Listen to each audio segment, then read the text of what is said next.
Assalamualaikum warahmatullahi wabarakatuh. Waalaikumsalam warahmatullahi wabarakatuh. Alhamdulillahirabbil alamin. Allahumma sholli ala sayyidina Muhammadin wa ala ali sayyidina Muhammad. Buat teman-teman nyandak yang insya Allah dimuliakan oleh Allah Subhanahu wa taala, kita berjumpa kembali di Ustadz Bercerita. Kali ini Ustadz Bercerita ditemani sahabat saya, teman saya, yaitu Pak Yadi. Alhamdulillah nih bisa hadir di Ustadz Bercerita nih. Iya, Ustadz. Nah, kali ini kira-kira apa yang bisa kita sharing, kita bisa sampaikan di Ustadz Bercerita ini nih Pak Yadi nih. Iya, begini Pak Ustadz. Sekarang ini lagi rame nih di Indonesia gitu kan. Bahwasanya ada satu kasus di mana ada salah seorang warga yang melaporkan atasannya karena melakukan korupsi. Tapi pada kenyataannya begitu proses, beliau yang menjadi tersangka karena melaporkan korupsi atasannya, gitu ya.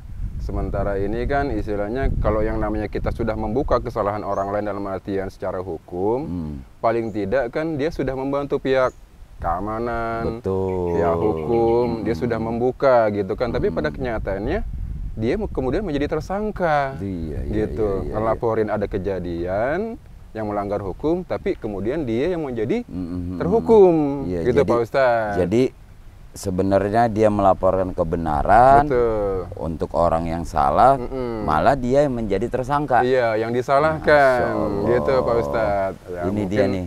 Bagaimana ya Pak Ustadz ya? Saya sendiri juga sebenarnya kalau masalah hukum saya nggak mengerti terlalu banyak. Tapi kalau saya kan bicaranya secara kajian keagamaan aja deh mungkin yang kita bisa bicarakan. Bagaimana sih sebetulnya kalau masalah seperti itu dilihat dari segi agama gitu Pak Ustadz. Gitu, nah kan. Gini nih Pak Yadi nih, ini buat teman-teman nyandak menarik juga nih. Berkaitan masalah keadilan, di sini kita kudu pahami juga bahwasanya qulil haqqa walau kana murran. Sampaikanlah kebenaran walaupun itu pahit. Iya, betul. Nah, apa yang tadi Pak Yadi sampaikan ini terjadi di sebuah kisah zamannya Abu Nawas. Ada tetangganya Abu Nawas nih, tetangga Abu Nawas yang bernama Mizan, itu menghampiri ke rumah Abu Nawas. Suatu ketika nih Mizan ini berkunjung ke rumah Abu Nawas dengan harapan apa yang menjadi masalah yang terjadi pada dirinya berkaitan dengan hukum, dia mengadu kepada Abu Nawas. Karena apa? Karena Mizan ini tetangganya Abu Nawas ini orang susah. Begitu juga apa yang tadi Pak Yadi sampaikan, keadilan kita masih memandang siapa yang punya uang. Mizan ini sama kasusnya Pak Yadi ini. Dia mengadu kepada Abu Nawas, wahai Abu Nawas, kasus aku ini di pengadilan belum diputuskan oleh hakim. Karena kenapa? Karena hakim sampai saat ini belum mau menandatangani hasil keputusannya. Aku sudah ditentukan sebagai orang yang tidak bersalah. Abu Nawas tanya, kok bisa seperti itu? Mizan, habis begini Abu Nawas, hakim ini terkenal dengan sogokannya. Berarti kan kalau bicara masalah keadilan, berarti siapa yang punya uang, keadilan bisa dibeli. Oh begitu, kata Abu Nawas. Kalau begitu, kalau seorang hakim yang tidak jujur, yang tidak adil kepada rakyatnya, maka harus kita siasati. Caranya bagaimana tuh? Nah kan gitu ya, caranya gimana? Apakah kita harus bilang kepada Baginda Raja Harun Ar-Rasyid, kata Al-Mizan. Kan Tuan Abu Nawas ini dekat dengan dengan Raja Harun Ar-Rasyid. Mungkin bisa ada dispensasi kali.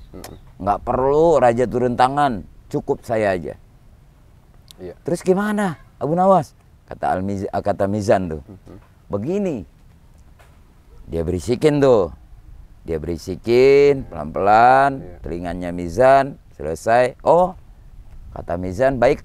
Kalau gitu Tuan Abu Nawas, apa yang menjadi saran dan masukan Abu Nawas saya akan siapkan. Iya, iya. Nah, ternyata sampainya di rumah, Mizan ini nih nyiapin wadah. Iya. Wadah gentong Iya. atau kendi yang biasa orang-orang Arab itu untuk membawa mentega. Iya, iya. Gitu. Nah, gentong itu diisi dengan kotoran sapi. Pak Yadi ini begitu diisi, sebelum sampai berapa senti penuh, Iya. atasnya itu dibaluri mentega, bawahnya mah kotoran sapi. Sapi. Begitu selesai dikerjakan, sama Mizan dibawalah menghadap ke hakim. Wahai hakim, saya datang kemari untuk memberikan hadiah kepada hakim. Begitu melihat si hakim ini, Mizan membawa mentega di wadah kendi itu atau wajan ini, banyak juga nih, kan begitu. Iya, iya. Inilah tanda-tanda orang-orang yang kalau sudah melihat uang atau Iya. harta Iya. atau hadiah, Iya. oh baik-baik, saya akan tanda tangani keputusan kamu. Langsung itu Pak Yadi, langsung ditandatangani, putusannya langsung diserahkan. Nah, di sini nih Pak Yadi, Iya. kita bisa tahu bagaimana ketika keadilan itu diterapkan tidak sesuai dengan ajaran syariat Islam. Bagi para hakim, bagi para orang-orang yang memiliki keputusan yang sangat penting, Iya. ketika dia tidak bisa berbuat adil terhadap rakyatnya, maka dia akan menanggung azab Allah, Iya. siksa Allah di akhirat nanti. Mudah-mudahan kita selalu dilindungi oleh Allah Subhanahu wa taala.